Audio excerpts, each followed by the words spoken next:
Yo, yo, yo, what's that word? 32 Inning Podcast, episode 38.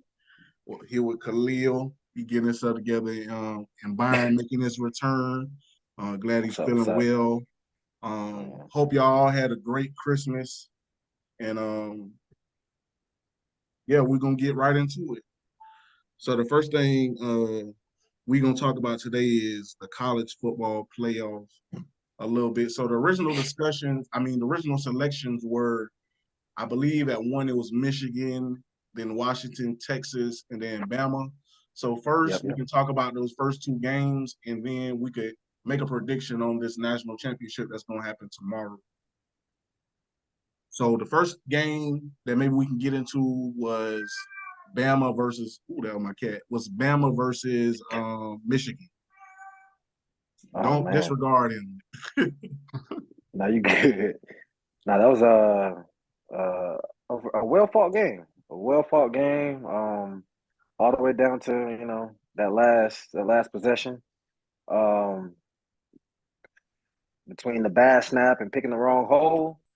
Hey, Bama, Bama lost. Uh, to Yeah, get all the no. way down to what about the 2-3? That game was everything I thought it would be. I knew Bama was one of the top teams in the nation. I did have Bama coming out on top. I didn't think it would go to overtime either. But Michigan did definitely prove a lot to me in that game as well. Um, so, but it definitely did go how I thought it was going to go. I did think it was going to be close all the way down to the wire.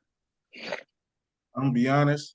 I haven't watched one single second of bowl season this year, strictly off the strength that I'm a diehard Florida State fan.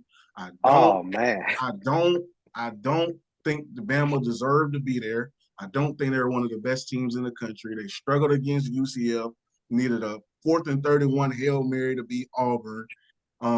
Great win against Georgia, but that was the only signature win after getting beat by double digits to Texas at home in Tuscaloosa. Sheesh. Um, then you're leaving out an undefeated Power Five conference champion that was playing their third string true freshman quarterback in his first start in a conference championship game, and they won by double digits. Florida State won by double digits after not losing the whole season and going 2-0 against the SEC, beating LSU and Florida by double digits. So um, December was extremely tough.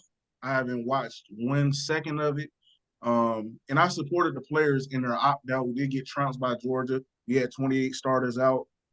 I'm not even going to say the score, but I understand why it was due to the fact that we had the opt-outs. Now, back to the game. I had to get it off my chest. To the game, Alabama versus Michigan. From what I heard and looking at it afterwards, very sloppy game. Jalen Milroe seems like he has trouble doing the things a quarterback is supposed to do, as in throwing the football. I'm sorry, I'm salty. um, Nah, you good. I thought it was going to be a physical game. It was obviously low scoring. What I expected to be, and I'm a defensive guy, so I love defensive games. Um, but I think you're seeing that recruiting rankings don't tell the full story because Alabama technically on paper is technically the most talented team of all time. I don't know if people realize that, but technically this Alabama team is the most highest rated blue chip team of all time. And they've struggled all year. And Michigan, on the other hand, has took the formula of, yes, they have some higher ranked recruiting classes, but they're more in the double digits. But they've utilized the transfer portal to damn near the highest degree. I say the top 5 team in the country utilizing the transfer portal. So I think that showed like the different philosophies as far as talent acquisition and that line of scrimmage, man. Michigan on both lines of scrimmage is extremely Yes. dominant, like Yes. extremely dominant. And I think that's going to show in the next game we're going to talk about. I don't want to overtalk y'all boys. The next game was what was it, Washington at Texas. I don't know if y'all seen that. How did y'all feel about that? Uh, I didn't watch that game, but from the looks of it, it looked like Texas had a hard time getting going, but they made that late game push. I mean, both the games were close, so kept up the suspense. Do I think the better team won? That's up in the air. I'm not gonna say. But How? I mean, How are we pushing this narrative, brother? Hey, How did the team that won is not the better team? oh no, trust me, I got Washington winning the national championship. No, I'm just I'm not saying. trying to get on you. I'm trying to help me understand because that's the same thing that committee said. They thought that Bama and Texas were better, but they had losses on their record. And you just said that you don't know if the better team won. Which, how are we supposed to measure that if besides the results on the field? Yeah, no, I hey, get what you're saying, but that's like with all sports. You know what I'm saying? every Something dog just has his can't. day. Something there could be like the Pistons. The Pistons beat the Raptors. The Pistons are the better team on Yeah, paper. they won. No, Just they that, not the not They better I won. would team. say no. It's every dog has his day. It's like uh, only team that we knew, like all right, just for example, like only team that we knew every night, night in, night out, was remember the Warriors when they had KD? Yeah. Every night, night in, night out. I remember one night I was staying over to your house. I went to sleep, woke up. It wasn't even halftime. It was like 60 something to like 2 or something, like 80 something to like 2. Like it was crazy. The only team that we knew was just going, like, besides every dog has his day. The Warriors like been the only team. All right, we know they're gonna win tonight. Like, if they lose, it's a surprise. Yeah, But there's a difference between basketball and football in the sense of like the postseason, like a 7-game series versus a football game. You know what I'm saying? Like there's a high variance in a series. Like you have a set amount of games to win to determine who is the better team over a series. And usually the team with the overwhelming amount of talent usually wins those series, i.e. the Warriors. In a football game, we've acquired our talent over the summer. We've coached them up, strength and condition, everything. Now we're putting them on the field. I don't know why any other metric besides the result on the field when we come together and play would matter in determination on who's the better team. Okay. Another Me example, real personally. quick though. Another example, real quick, since you want, we could take it to football. For that season, Tom Brady won all year. They weren't looking like anything really. I mean, what they made it in the playoffs, What year? 8 the year Tom Brady won, the last Super Bowl he won in Tampa, when they were like 7 and whatever. Like they just scraped the nail of making the playoffs. And then they hit, like you said, played like every dog had his day. Like they got to the playoffs. You need to get to the dance, then you win. You ain't have to be the better team the whole year, but once you got to the dance, you won. You just got to get your name in the ballot. Because they were what, like 8-7 or 8-8 or something like that. But that's what I'm saying about the result in that game determines, in my opinion, that you're the better team. Because it wasn't just the talent of Tom Brady, it was also the game plan of Bruce Arians, the game Yeah, plan of Todd Boyles, who was the defensive coordinator at that point. Like they came together on that day. They obviously had comparable talent. In the NFL, every team is extremely talented. The difference in the fact, NFL is coaching. Like that's the difference in the NFL. Every fact. team is extremely talented, besides, the Broncos or the Giants. But Okay, well, at least you ain't say the Jets. or the Jets, Child. yeah, or the Jets. Goodness, Uh-huh. goodness gracious. But yeah, and I'm not trying to come at you, Khalil. I'm nah, just this is a podcast. I'm just a frustrated Florida State fan, brother, and I've just heard so much wild takes like over this past 2 months that is crazy. But moving along, who y'all got in the national championship game between Michigan and Washington? Go ahead, Byron. It come down to those trenches, man. I think we were talking about this last time.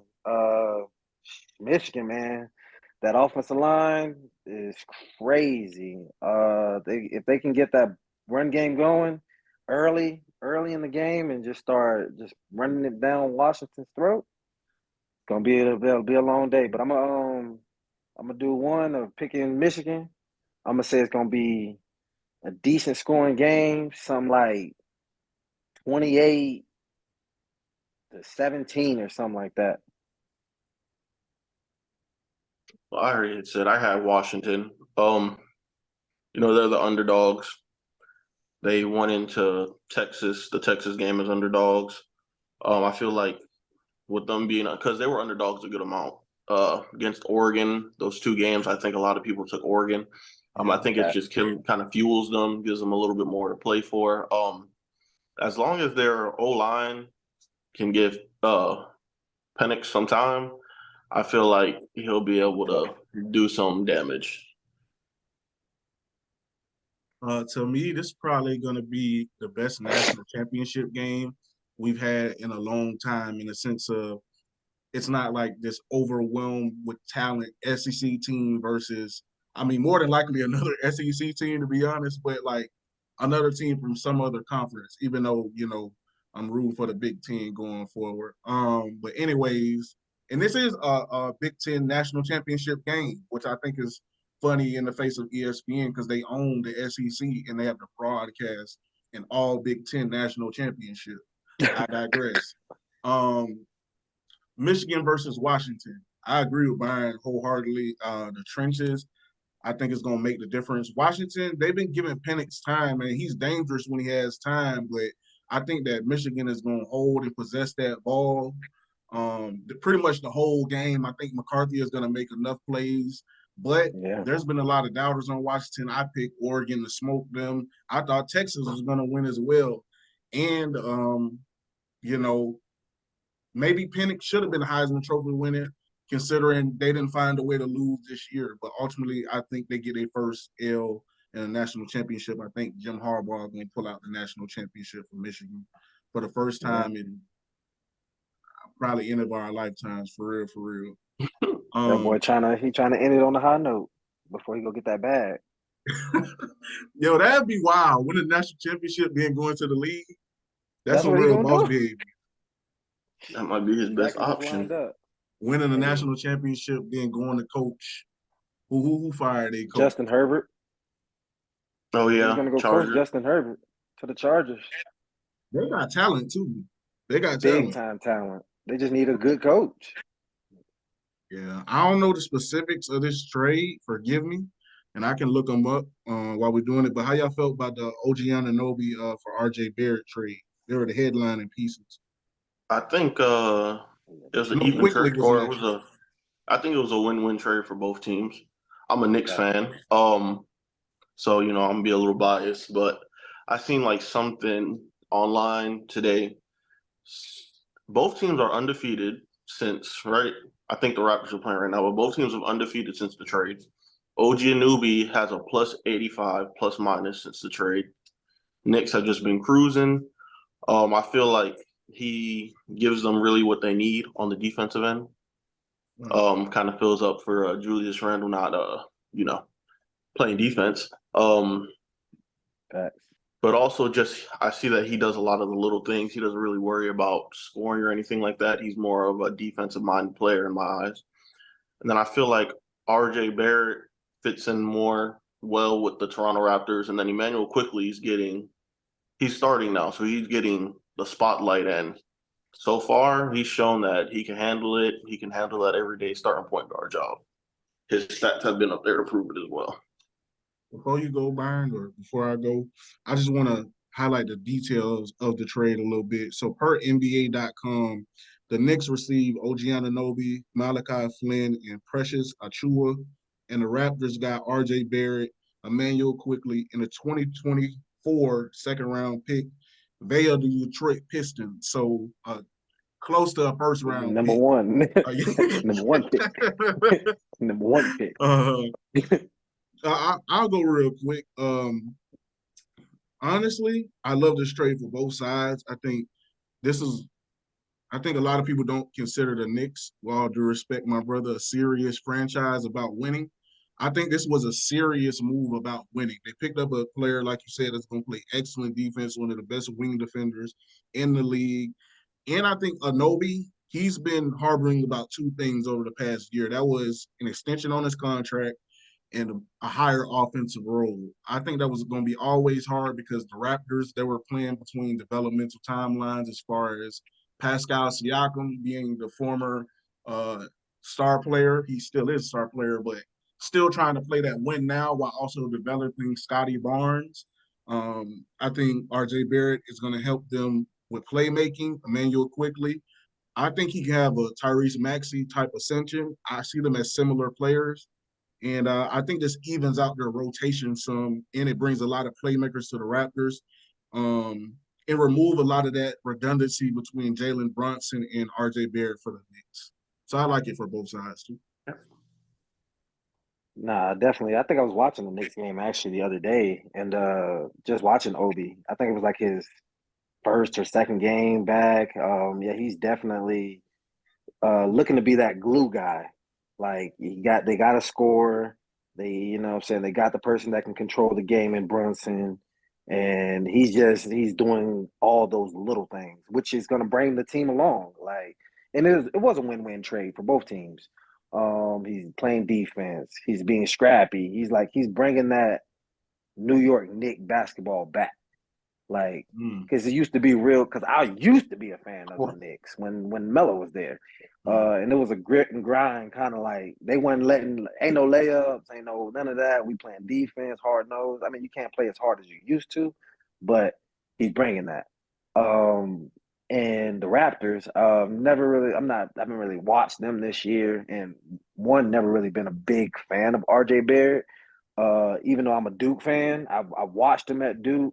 I thought he was going to be one of the, leading candidates like in the NBA by now, He was very, very hyped. He was more hyped than Zion when, they were coming out of high school. So, like, you know who like his game reminds me of, but obviously hasn't took that step?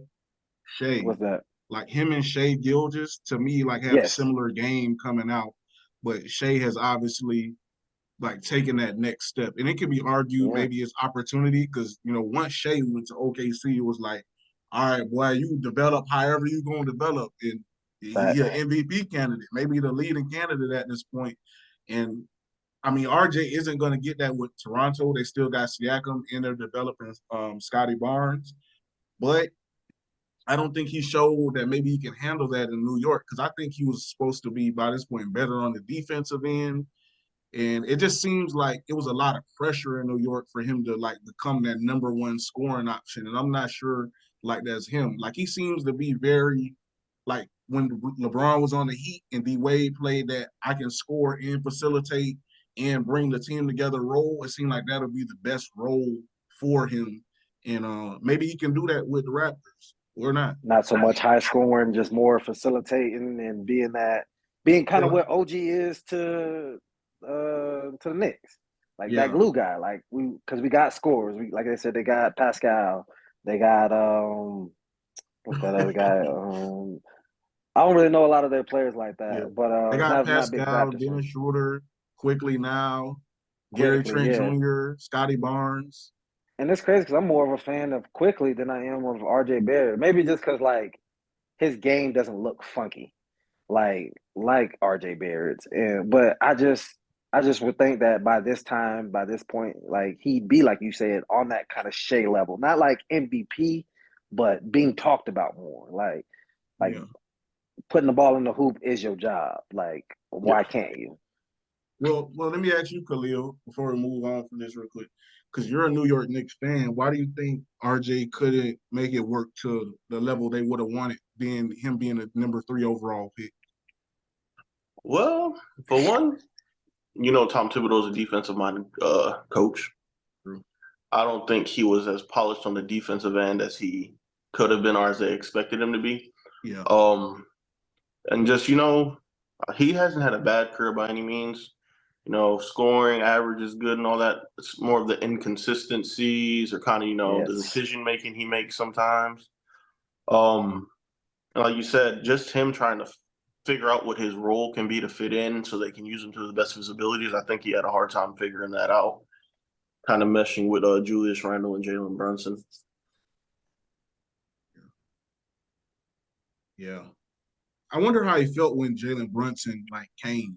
Because obviously he came to be obviously Jalen Brunson, in my opinion, he's the best player on the team.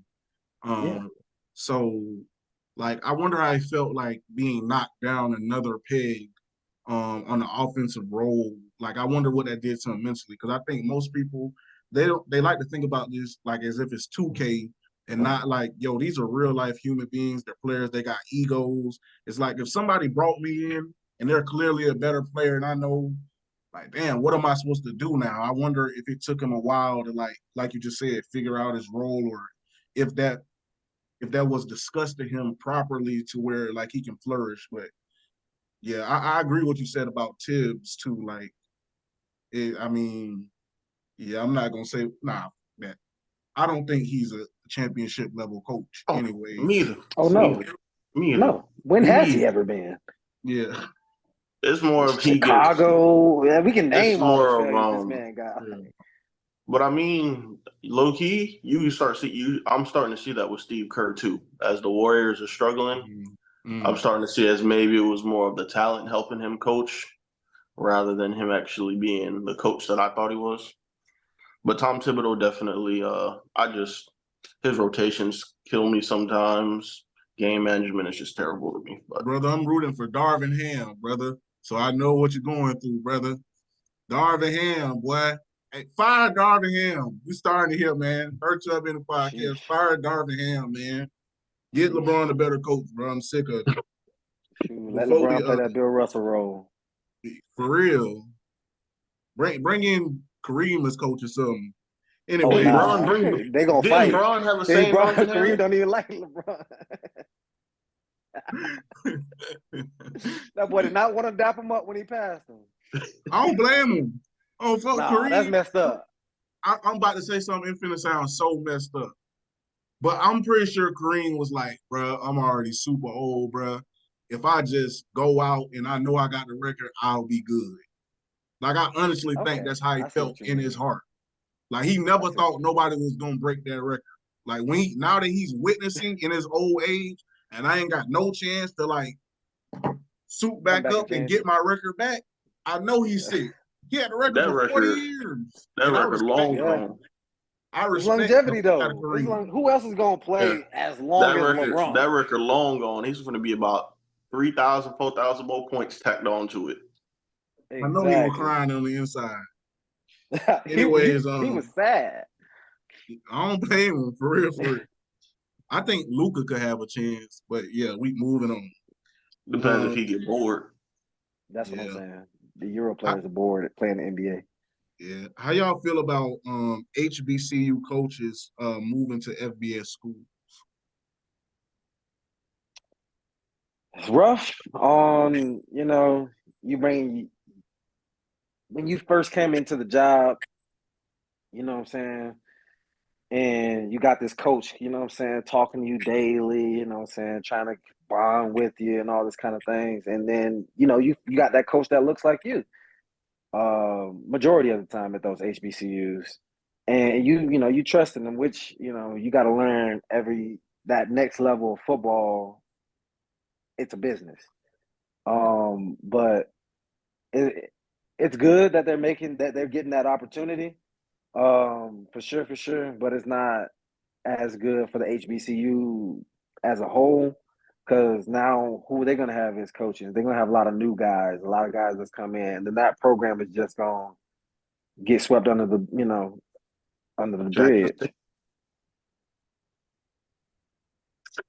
I have to agree with Byron. I take the good with the bad. Like I said, it's going to be good and bad. I feel like with coaches leaving HBCUs to come coach the FBS is going to be big for the future. Not too many black coaches on the Division I level. And then as they start to actually get to make names for themselves, whether they go – because, I don't feel like any of the black coaches are going to come into a school like Alabama or FSU. I don't feel like they're going to give them the chance. But kind of, work their way up or build their rosters up, kind of start seeing other college names in that college playoff discussion as they expand as well. But as far as like the HBCUs, like Byron said, it's just going to be bad for them because I feel like if they're going to start taking all the black coaches and then they have to try to get used to somebody else. And the whole point of HBCU is, kind of, yeah.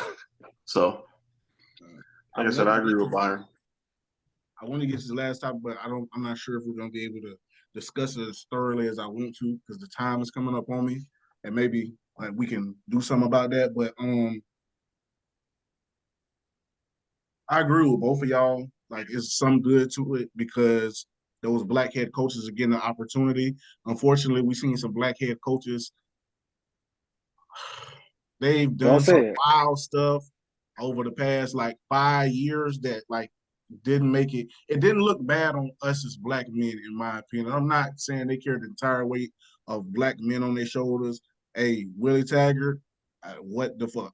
Anyways, and the other guy who was at Michigan State, that was wild, bro. For you to try to hook up and be super freaky with a SA survivor woman that speaks at school. Wow. And you missed out on a 10-year, $95 million contract because of that. The definition of fumble the bag. I don't even think of Dennis Schroeder no more. I just think of, I'm forgetting your name, Mel Tucker. You flopped real bad. Mike Locksley is still doing a good job at Maryland. But I digress. Back to the main subject.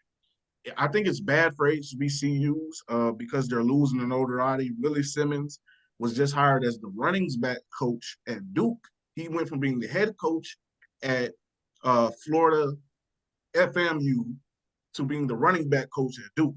Now, I get it. Most people don't know that's a huge salary jump being the running back coach at Duke between being a head coach at FAMU.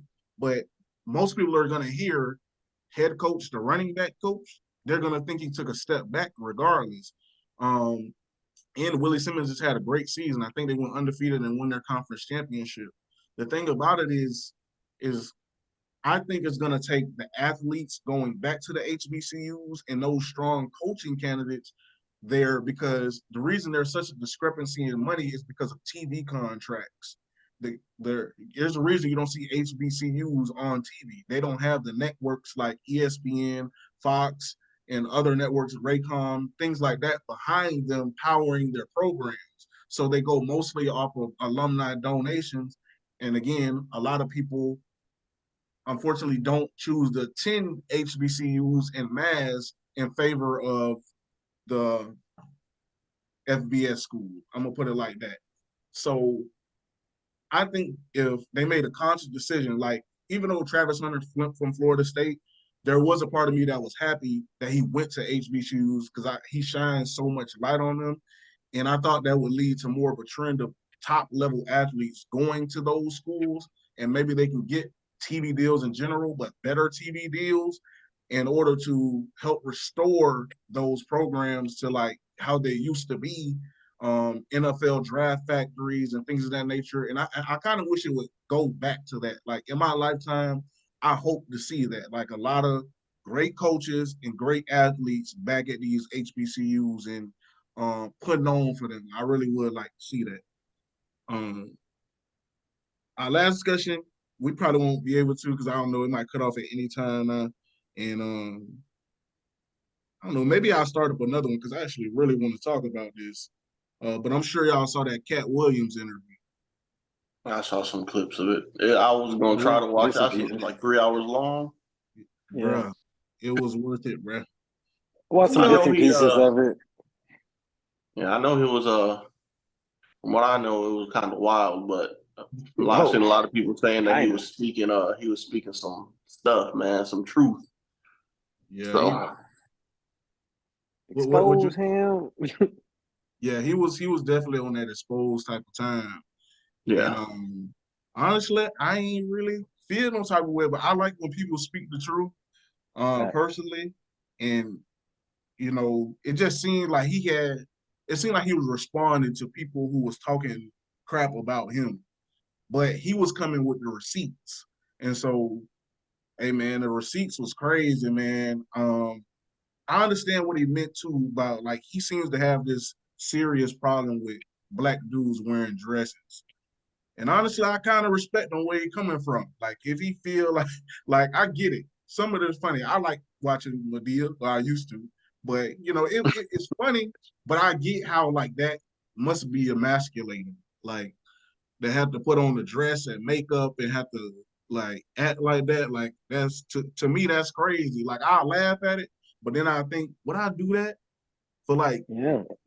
I'm like, hey, I don't know, 10 million, but you Nah. know, And it's like it's an even higher thing than that though. Like it's yeah, yeah. like you see your little son watching this. Um, Yeah, it's funny, but yeah, then now your son is like wanting to wear a dress, wanting to do these yeah, kind of things, but they don't even have that comprehension yet to know what life is to do stuff like that.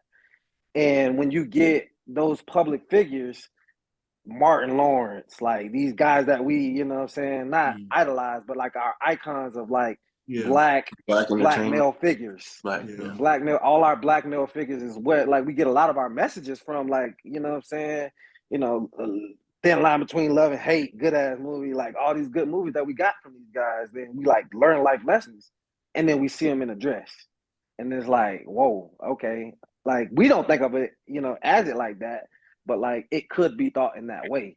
And then like you said, your morals. It's all about your morals. Like you hear Kevin Hart say, "Oh, I'm never putting on a dress," and then they throw that bag at you, and you like, "Oh, give me the dress. Where the dress at?" Like, yeah, you can't say that and then do that. yeah. And you're right. It's our icons that are like, which is already an issue. Like, there's no reason a comedian should be considered like leaders of our community. Like that Uh-huh. doesn't happen in any other race but ours. But Yep. regardless of that fact, I mean, I think it's not even about like I was joking about like it being funny and stuff like that. There is elements of funniness, but I think it's really a power play, high key. Oh, big I time. think it's the fact that they can get you in a dress and as a full grown man, like you acting like a woman and emasculating yourself. Like I Yep. think it's more about that power thing. And then you know how they be saying other stuff be going on like behind the scenes, which I also believe, but I won't say. But I do think it has elements to do with that type of stuff, that freaky type of stuff that's going on too.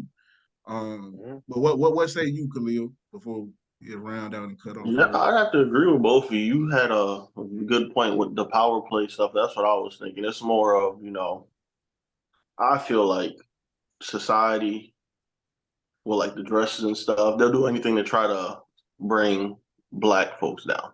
That's just how I feel. Yeah. So like you said, I do think like, they'll do things in like movies or anything like that to where they can try to downplay the black actors. Um, like you said, it's just like Byron said, it just has to do with morals. And like you said with Kevin Hart, you can't really switch up. You just kind of stick to it, like you said, because you do have maybe not the kids looking up to you, but there are kids watching you, watching what you're doing and stuff when it comes to the shows. Then especially as a male, like male alpha male figure, like to say that like you want to be that kind of stuff like to the kids, like if you're going out to speak to, you know, whoever or interviews and things like that, you saying these one things and then now we see you in a dress, those things ain't adding up. Like You know you just bringing that down. what it brings to my mind is like how it highlights the crab in the bucket mentality that I already feel reverberates between the black community.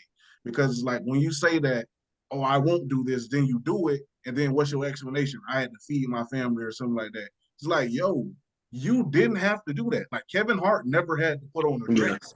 Like No. he's gonna be super successful regardless. You can be super successful without doing that, but you're highlighting, you're putting money above your morals. Steve Harvey was talking like that. Ricky Smiley was talking like that. All these dudes that Katt was talking about are talking about that, and you're sending down, like Byron was talking about, the message that you're sending is when it comes to this money, all that shit can go out the window. Out the And that's the window. wrong mentality to like be sending down to people because these guys are above the level of like I need to feed my family. Yeah, Like yeah, these guys are definitely. multi-millionaires. Like there's no man, I don't know those guys personally, so I can't say if they were good people or not before this, but man, I would just have to. All right, third to Event Podcast extended edition. We're talking about that Katt Williams Club Shay Shay interview. I know Khalil said he hadn't watched it, so I just wanted to hit a key point and get key points and see like what y'all thought about like certain parts of it. So I looked up here. This per BuzzFeed.com. Katt Williams claimed. Okay, yeah, Katt Williams claimed that in his first movie role, Friday After Next, he appealed to the cast and writers and got a grape scene removed from the script. What I wanted to add to this real quick is Ice Cube actually responded to this Yeah. notion, and he was like, "It I was." seen that. He said it was heavily implied, the same way they heavily implied it in the movies Players Club.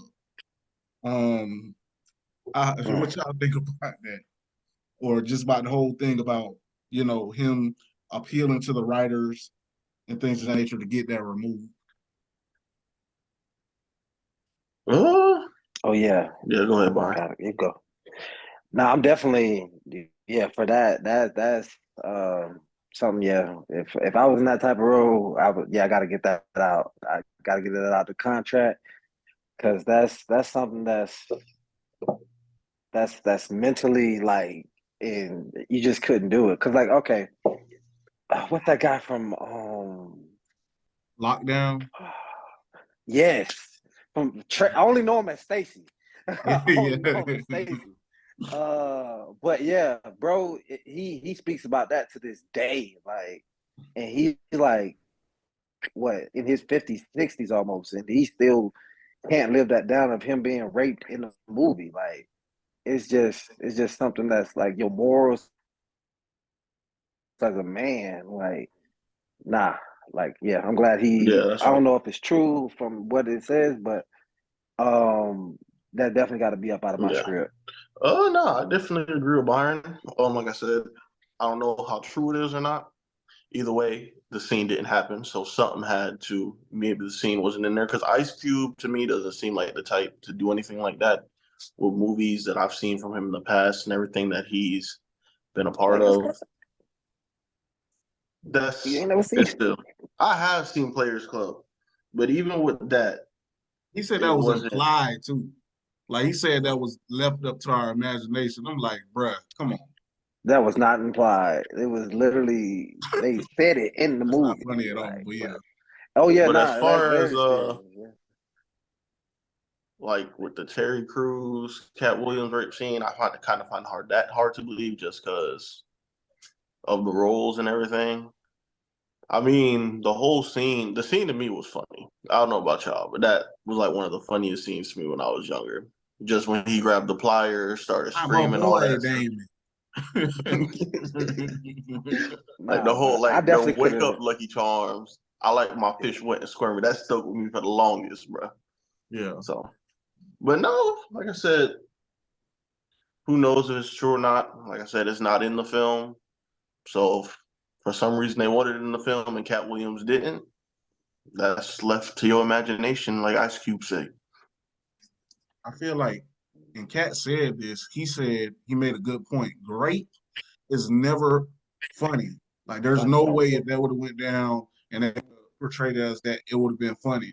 I do think that I think that the evidence is there just by watching the movie that was what the original plan was. Because even how the scene ended up playing out, it's not that far from an implication that he was supposed to go in there and like take advantage of her. Like, like he went in there while bro was using the restroom, and bro told him, "Hey, bro, hey player, I'm in here handling business right now." And bruh still stayed in there. Like he said, like Ripped my the fish wet phone and booth. squirmy. Like what else could folks be talking about? Take the magazines off him and all. That boy still had the shank blocks on, man. Nah. And I really believe like Terry Crews would have did something like that in the scene based on white chicks. Yeah. Y'all, like I feel this like man Terry wrote Crews like wouldn't have had a problem. Yeah. I feel like. so that for me thinking of like something like that makes me kind of like not saying that it's true because I don't know if it's true, but that was in the script. I mean, Yeah. and it made it so weird is now, like in the past, I think 5 years, Terry Crews has came out saying like dudes was taking advantage of him in Hollywood, which is like, Oh yeah. I know that was like hard to believe for people to first think about because it's like, bro, you is a huge human being, played in the NFL. Like, how could you be taken advantage of? But it show you the power of manipulation of these guys and power Yeah. in Hollywood to a dude like Terry Crews. Think of anybody else. Women, they don't have a chance.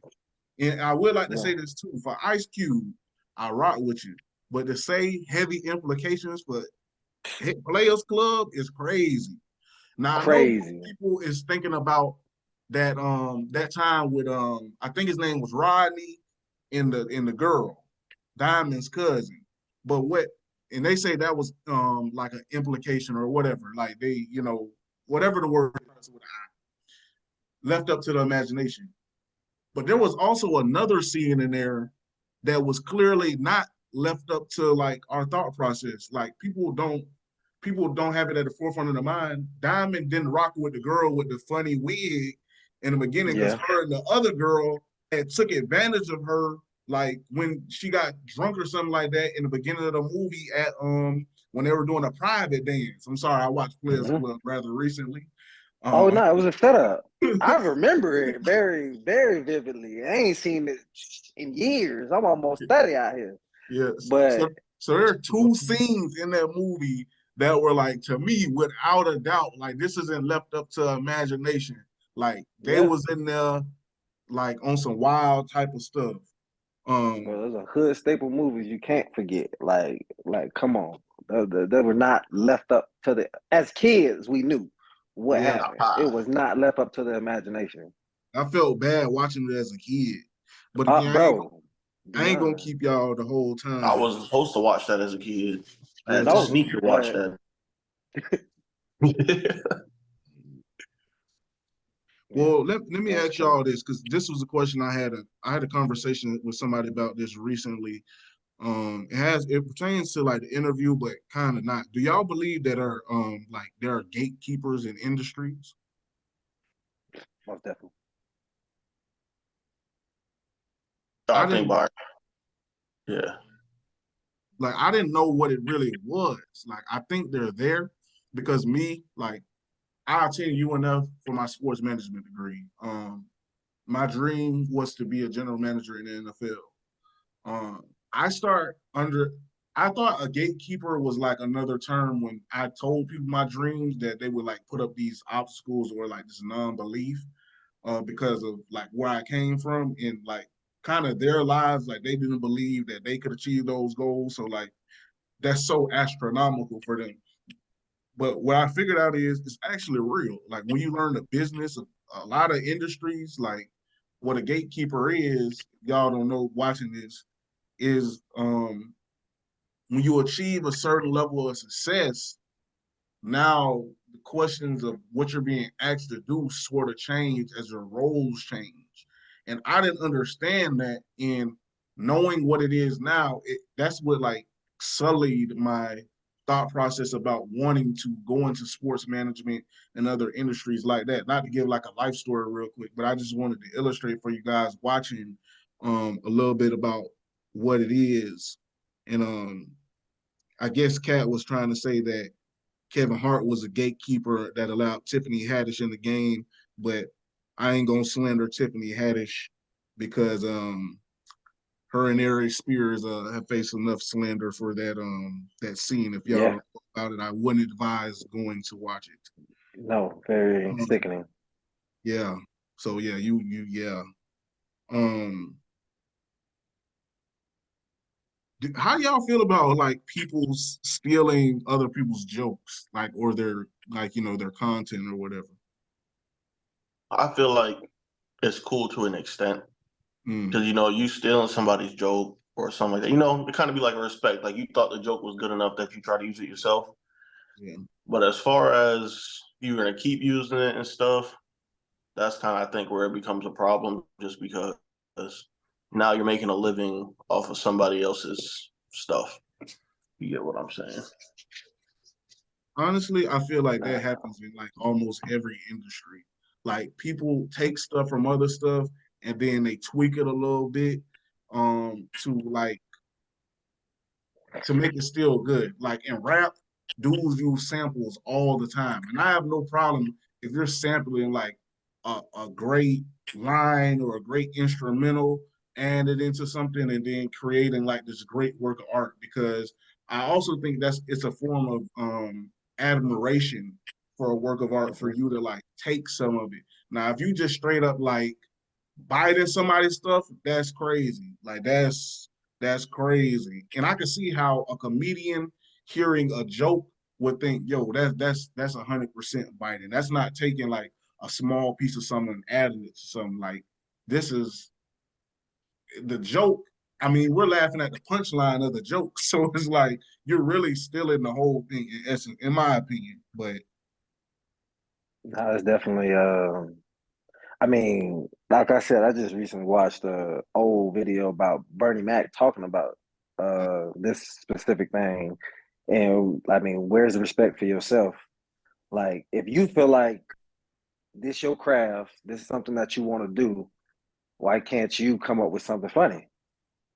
Like, why can't you be as great as the person you want to bite from? Like, make your own lane. You know what I'm saying? Like, there's different artists that are on the same level, but make their own music. Like, yeah, but it's like you said, it also is a form of admiration, and you know what I'm saying. You do it all the time, but like that's something you kind of do at an early stage, and then after that, you grow out of it and make your own lane. I mean, But not when you're already up there. when I was a kid, I remember like going to middle school, like after listening to the Katt Williams jokes, and then like just saying the same jokes. Like, and I know everybody had Oh yeah, watched it, so it's like we all turned up, we all saying it. So, but that's different than like, yo, I'm a comedian, we in the same profession, and I'm like, I'm stealing your jokes. That's why, first of all, Katt Williams, super iconic. Like, we know if we heard a joke, we know like if it was a Katt Williams joke because he's so unique. Like only he could make this type of material. And regardless if it's just like not even on Katt Williams thing, like, well, I guess that makes it different because he's so unique. But at the same time, I get what like you were talking about with RP, what Bernie Mac was talking about, how like, yo, that's kind of crazy, especially if they're not being compensated. Because I think yeah. it's good when rappers be like, oh, I write my own lyrics. Ain't nobody write for me. To me, that's kind of like you a little bit slow. Like to me, you a little bit slow in the sense of like, if you can make a great song, why would you not go out and make a great song if somebody gonna like help you like get to where you want to be? Like you'll never hear Beyonce be like, hey, you know what I'm saying? I'm writing my own stuff. It's like, no, we know that, Alicia Keys, Usher, a bunch of host of other people Rihanna. before her. Nobody like the dinner puts Beyonce down. Like we know she's an iconic artist. So Well, yeah. um Mm-hmm. I feel like that's another thing that black people do, that crab in the bucket type shit, because Yeah. you're not putting it together to create the best product. You just want to make this freaking ego play. This is the Yeah. last thing again. Well, two more things I want to hold y'all up again. We good. We good. Man, he made a good point about Kanye. About he said, how can like most people just talk negatively about Kanye while also at the same time admitting that folks got mental health issues, like real diagnosed depression and bipolar disorder, but at the same time we try to hold them to the standard of really, like, I don't know how, but we try to hold to the standards of being a genius and a great thinker. Like, I'm trying, like, do y'all get what I'm saying? Or the question that I'm Oh no, asking? most definitely, most definitely. But I'm Ye fan. Like this Mm. man is a genius, and I'm all for like he needs help. Like I've never been, oh, you crazy, that's like they said, that's dismissive. You can't just say somebody crazy and just like throw them under the rug and just throw them feed them to the Yeah. wolves. Like you can't just be this genius of a mind and then all of a sudden go left. Like there's something wrong with this man. And he truly needs help. Yeah. Yeah. To go off of what Byron said, I genuinely feel like if there's somebody that needs help and you actually care about them and their family or something like that, you should try to push them any way you can to get the help they need. Like you said, rather than kind of just sweep it under the rug, thinking something's gonna blow over or not. Because, like you said, the thing with Kanye kind of just happened like that. So obviously, we know something's going on. And I like Brodrick said, I think like it was proven or something that he has like mental health issues and stuff like that. So I feel like I feel like part of what makes Kanye so musically great is his creativity and how deeply he thinks about things. And honestly, I can relate to Kanye in this way because, um, and again, you guys can check out my other channel, which is Stories by the Vigilante, where I talk about mental health stuff and psychology and things of that nature. I myself am a diagnosed double depressive. Um, so I think like the thing again that makes Kanye so creative is how deeply he thinks about things. But a lot of people don't understand that with that deep thinking also comes like a lot of negatives in that. Like I'm also a very curious person. I'm also driven by like the internal thoughts I have about things to like a maniacal sense. Um, so I could see how like he could put out these great records, come up with this iconic fashion designs, but then also to the same extent, like make claims about being the president and how he thinks the country should be structured and maybe even overlooking some facts about people to a certain extent because he's only seeing the end product and he's not taking into account how it will affect everybody else. For example, his support for former President Donald Trump. Like, and I'm not gonna get on here and say nothing bad about the president because I know them. Hey, the SS, y'all boys is real. I rock with Trump. It is what it is. I ain't got nothing bad to say about Donald Trump. But I'm just gonna say, like Kanye, he overlooks certain things to get his point across, and I don't think he articulates himself as well as maybe he used to before. I feel like he fell down a rabbit hole into his depression and anxiety and things of that nature. And hopefully, like I was saying, that brother do get some help. I've never really found it like funny.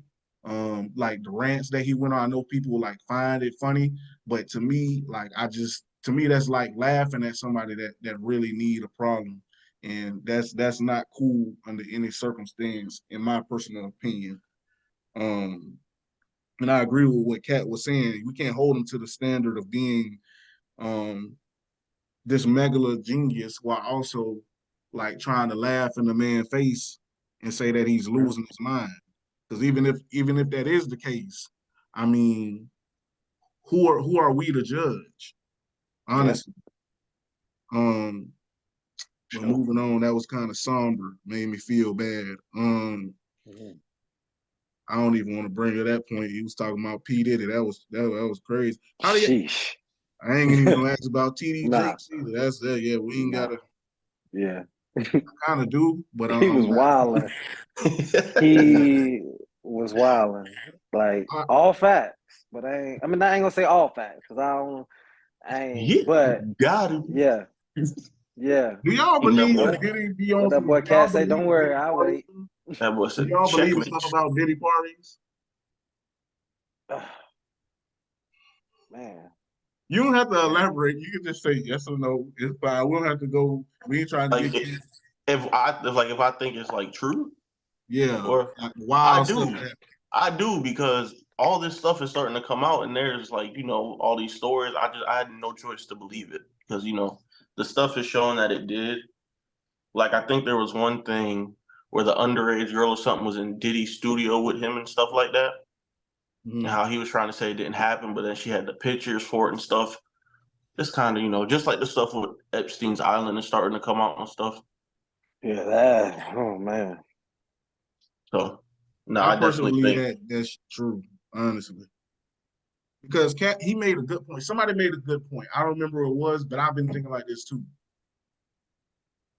Like we don't see it right now because like we are on the level of like the average human being financially wise.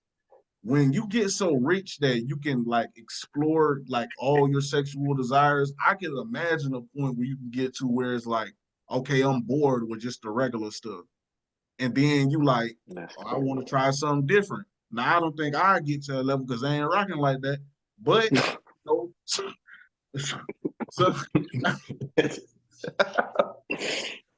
I could imagine like, yo, I done had the five sums, the six sums, the seven sums. Man, we just getting drunk and we just doing everything. Like once you get so rich, I could imagine like a billionaire. Like there's not much else you can do. Like you can do anything that this life desires that isn't some controlled by God, like time, extending your life, stuff like that. Like you can do anything that this world can offer.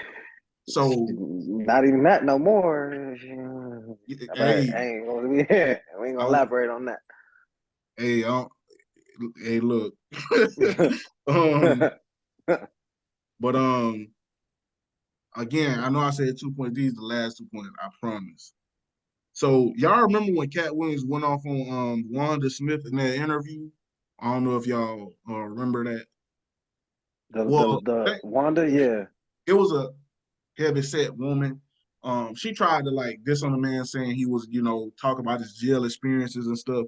He kind of went off on her. Mhm. But what I want to bring up is like after that, I think the next day, I think her husband pulled up on him with a gun. And I think I'm not sure, so don't quote me on this. I actually got to look this up and I'll provide further evidence. But he pulled a gun on Katt Williams and like threatened his life. I'm not sure if he fired shots, but I know he definitely upped it on him. Like, why do y'all think that didn't see the same amount of backlash as when Will Smith slapped Chris Rock?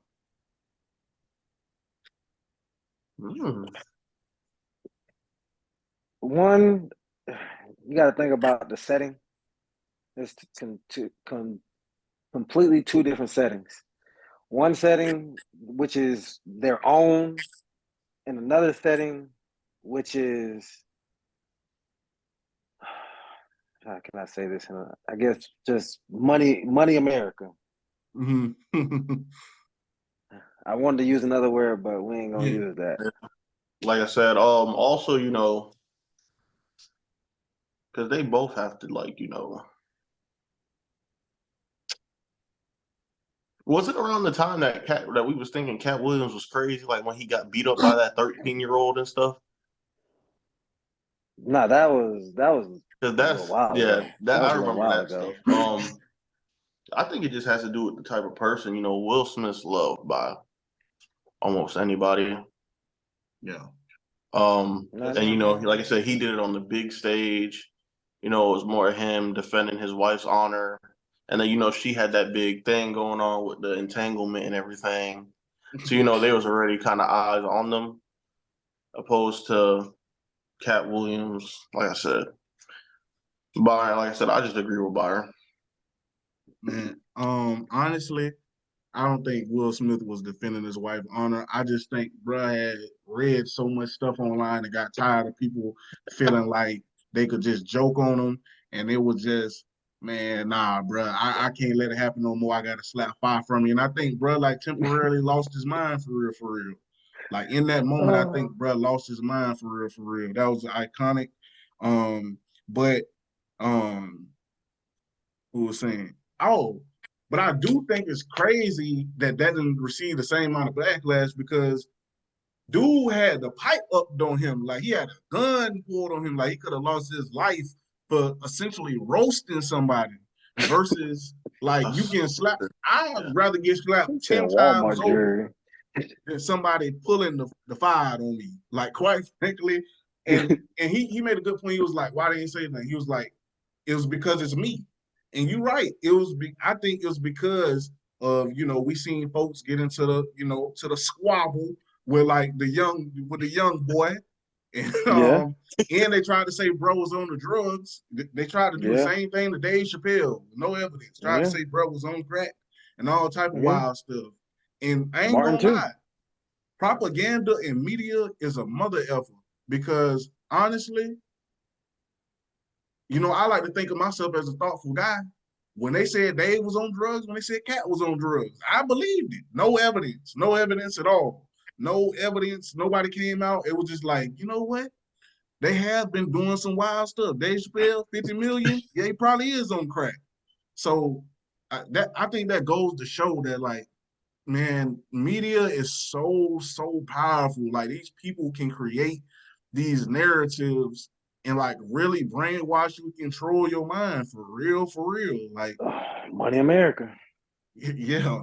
And it isn't surprising because the people in power, like, in most governments, like in most governments, a huge budget goes towards the propaganda machines. If you can get the people to believe, you can essentially control like what they do and how like it's finna going towards the future. And man, any a lie spreads faster than the truth anyways. Like, I've seen so many times, especially on the athletic side, where somebody, let's say a woman, has said something wild about a boyfriend, said, he put his hands on her or something more wild than that. And then it's like, okay, he canceled. We don't hear about him. He loses opportunity. He potentially go to jail. And then it comes out later on, oh, I just said that because I was mad or whatever. Not that we're victim blame or anything. I know it happens a lot, unfortunately, but there are cases where what I said happens, and then the guy never gets a chance. He's out of his athletic prime, or people just don't want to bring on the PR because they know that a lot of people, regardless if he's proven innocent, will still wholeheartedly believe that he's guilty. That label. And that's and this the last thing. This the last thing. Katt Williams made some outrageous. I'm sorry. Katt Williams made some claims that I want to see if y'all believe this is agreeable. He said by the age of 8 per year, he read 3,000 books a year. He currently, at 52 years old, runs a 4.3, and he had a scholarship, I believe, at 7 years old to Delaware State University. I can't speak on any of that. No to the first that. one. Yeah. To the second one, I seen a video of that man running in the gym earlier. It's supposedly he ran a 4.47 or something like that. So, and I mean, on Friday he was snatching, running from Terry Crews. True. And then the last one, I don't think so. No. He might have had a little bit too much to sit by then. Facts. They was drinking. Honestly, hey, drunk man tells no tales. Like the drunk uncle. At the barbecue. They be definitely lying. Facts. Let me borrow $1. I believe that he got the scholarship to Delaware State. For some reason, I just believe him on that. That's like an outrageous lie to tell. The 3,000 books, now he did clarify that they were nonfiction. And like me, I was a super avid reader, and I hate to keep reflecting back on myself, but I was a super avid reader when I was legit, like extremely avid. Like, I actually got in trouble for running a little AR ring in the 5th grade. Like, they was threatening to send your boy to DJJ, boy. They said the boys was telling on me, hey, shout out Jeremy, man. I don't know if you ever told, but they said you told on me, folks. Anyways, 3,000 books, though, even if they nonfiction, bro, is crazy, bro. I just can't believe you was reading 3,000 books a year. Maybe 300. 300 Yeah. is, I Or can maybe one believe a that. day. Yeah, that's Yeah. 3,000. You reading damn near 10 books a day, folks. Nah. Now the Yeah. last point, 4-3. I did see a scene. I don't know if y'all ever seen Atlanta when Yeah. bro was the alligator man. Brad slides and he was running down the street. Like, bro was really snatching. Like, he was really out of there. Like, so I don't think you run a 4-3 right now at 52. There's no way. There's no way. Like, I don't think Randy Moss can get out there and run that type of speed right now. But maybe that's Randy Moss. Nah, hell no, I ain't gonna convince myself. I don't think he run no 4-3, but I do think that he is way faster than what the average person might think. And also, I want to shout out Katt Williams' record. He put it out there. He get out there and play. That boy 92-6. So hey, it is what it is. Hey. I don't think right now I can beat nobody 98 times for real, like, like I don't think the record will be that lopsided right now for me. And he like damn near twice my age. But hey man, I appreciate the extended convo, man. I really do. Thank y'all for coming on. It's been a great show. And I'm gonna have this up tomorrow on the 8th, January 8th in the morning, pre-national championship game, so y'all can see our picks. I had Michigan pulling it out. I do believe Byron had Michigan pulling it out, and Chalil had Washington pulling off the upset kids that they've been. Y'all like, comment, subscribe, follow our socials. Thank y'all. Appreciate it. I'm gonna need that